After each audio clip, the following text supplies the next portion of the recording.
Good? Ready to go? WhiskyJason here, whiskey from the viewpoint of an American in Germany today at the BCB 2019 in Berlin, together with Darran, lovely. And Jarlath Gavin. From Teeling whiskey, of course. And how did you get here?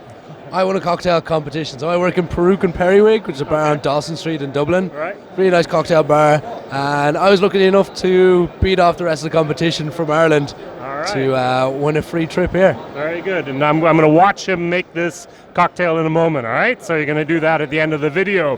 Very good. We're at Teeling. Teeling is an Irish whiskey. The Phoenix here represents the revitalization of an Irish brand in Ireland. No longer the big boys, but rather a couple independent people are now doing whiskey. Why?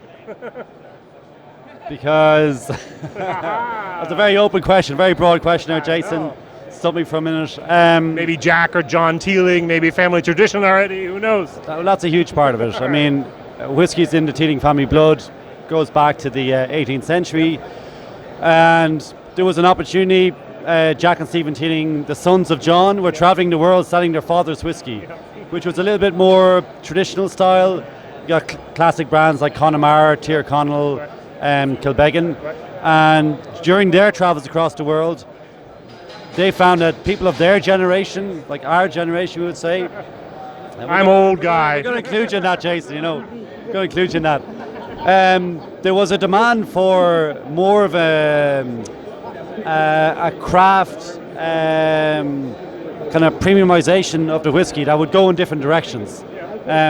So Jack and Stephen felt that they had the vision and ambition to make that a reality, and there was an opportunity to do that when they sold their distilleries to a big American company, and basically started from scratch. They started fresh.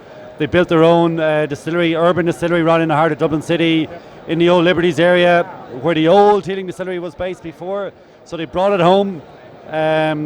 They tapped back into all that like family heritage and the legacy of Teeling whiskey in the past. And then very importantly, they started crafting very unique, high quality styles of whiskey. And that's what it all comes down to. We have to be very proud of what's in the bottle first and foremost. It's not just enough to have a very cool brand with a great story and a vision to do various things in the future. You need to start with a good quality liquid, and that's what Teeling have done. What's your favorite whiskey to mix with? In a cocktail, I would generally mix with something the likes of a Teeling small batch. So as Darran mentioned, when you have kind of a high quality, a little bit of rum in there as well. Exactly. When you can have something finished in a barrel, it just gives it another flavour profile and something you can work a cocktail around. Yeah. And also, as I said, I'm in the trenches in the Dublin bar scene, so we're the guys selling the whiskey, making sure that everybody coming over visiting is getting a little taste of Dublin. Yeah. And when you can recommend a whiskey and mix a drink with it, most importantly, a lot more people are going to remember that. It's going to be a memory of their trip, of their drink, and something like a Finnish whiskey that's going to bring on another flavour makes that easier to do. Very good. And if someone wants something neat, what would you suggest from Teeling? Well, seeing as we're right here, and in the collaborations are something that you're not going to get the likes of anywhere else. So we have the likes of a barley wine finish, which is incredibly unique.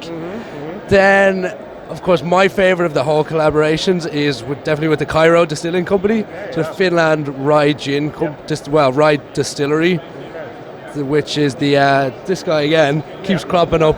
The Teeling small batch, which is finished in a rye gin cask, really spicy, almost like a pot still whiskey, just with a faint hint of juniper in it, which is beautiful. Now, you wanted to mention this whiskey as well, so he almost stole your thunder, didn't he? Well, no, it's a nice segue into it there. Really? Jarlath played it well there. So yeah, just to maybe give you a bit more of a background into how the collaboration came about. We are seen as kind of the mavericks of the Irish whiskey industry. The guys in Kira are seen as the mavericks of Finnish gin and Finnish whiskey. Rye. Yeah, it's all rye based. Rye is what grows best in Finland. So they said, let's go back to what we're good at, go back to our roots.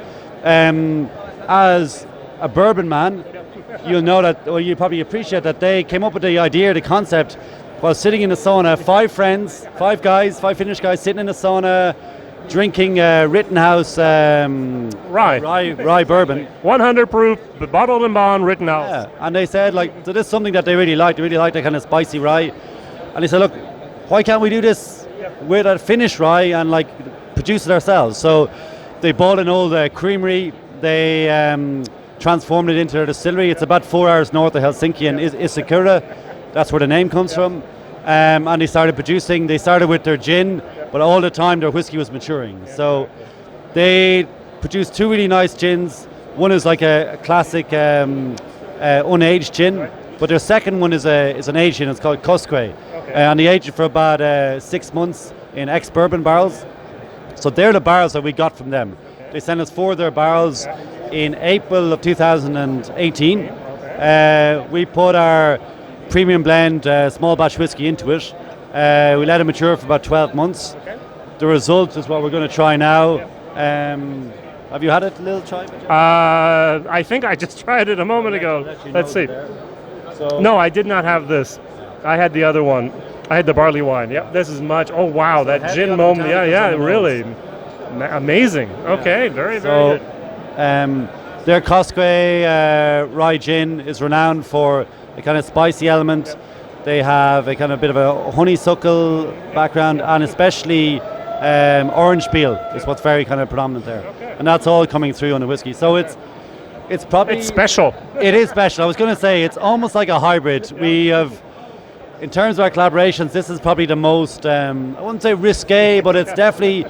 Out there, left field. It's definitely out there.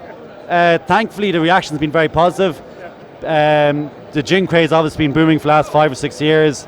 And this is a nice kind of crossover, kind of a transitional thing. We think that maybe we'll attract in some gin drinkers to try whiskey, and maybe vice versa. The whiskey aficionados might say, okay, well, this is maybe a conduit into trying some sort of gin, you know.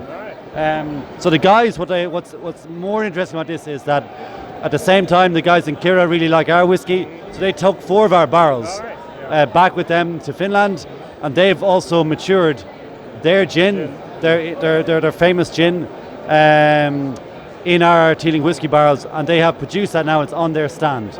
So maybe you're going to visit them later. I'm working my way towards them. They're over there someplace, I was told. So this is like a dual collaboration. The barrels have been exchanged in both ways. And this is what we really like, because it's a very creative process. We're going to do some very interesting masterclasses together. Explain the concept, explain the inspiration, and why we've done it, and why we feel that we are on the same page in terms of creating this collaboration. So it's about crafting something new. It's about adding depth and flavour to the Irish whiskey category and to their side from the Finnish gin category. And yeah, we just want to let as many people enjoy the whiskey as possible. You know. Very good. So we're going to now move over to the cocktail moment, and so we're going to switch the scene over to the cocktail, and you're going to produce that. Okay? Right. Good.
Jason.